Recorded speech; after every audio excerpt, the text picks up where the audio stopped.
Hi, I'm making these videos as I go. I'm not planning them out because this is to document the chaos brain. I like a chaos brain, okay? So I've decided today's going to be about bobbins. Love a bobbin.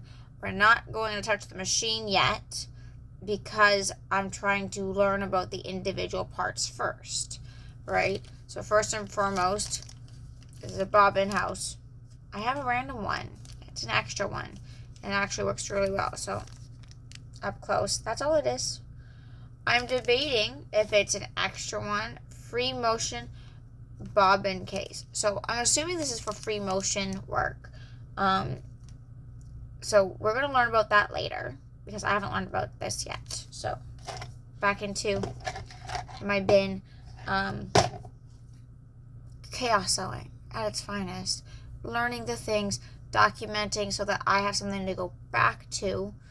And if other people find this helpful, yay you, thank you. Comment to let me know things that I should look into, questions that you may have that I can go down a rabbit hole with, because I really like going down rabbit holes. I don't want to go in person to use somebody else's machine to sew. Because I love school. I love learning. I really do love it, but I want to learn to sew on my machine. And I can't do that because, as you can see, it's all set up in my space. So, yeah. So, I have here my container of bobbins. Bobbins. Dollaramas are your friend. In my other video, I go over what this thing is. It's to hold bobbins. And these are just universal bobbins. Okay?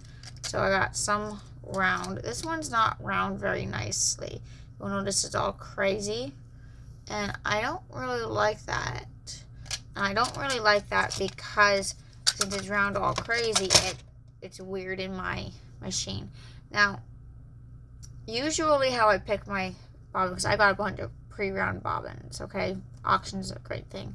One I decide was that really easy to break. That was really easy to break. So I know that if I want to do stay stitch, I'm going to use this because it was quite easy to break. I think all of my thread would be quite easy to break.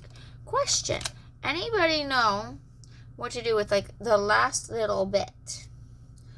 I don't know. See, that one's hard to break. So that one I want as like a finishing thing.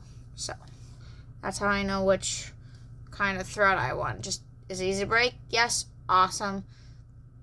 That's the stitch that I'm gonna, be able to easily seam rip or break when I make a mistake. And then the other one there, that would be like I'm ready to set this in stone. But there's these metal ones. Again, these are just universal. I've got some of them from Singers. I got some from the Dollarama. I've got some from Amazon. The clear bobbins also are a thing. I don't see a difference. I've used Singer, Kenmore, and I will be using my Janome. I just haven't learned it yet. So we're going through this again. But I haven't seen a difference in Singer, which I have this Singer Simple, and it's the gray machine, the Singer gray one.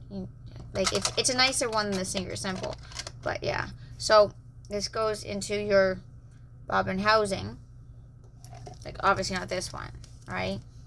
But it goes into there, and the top needle goes underneath, pulls up the thread, and does the stitch. So that's important to note.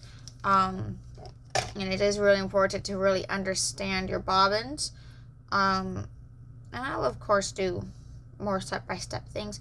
Right now, I'm just doing videos documenting where my brain is, and this is where my brain is. So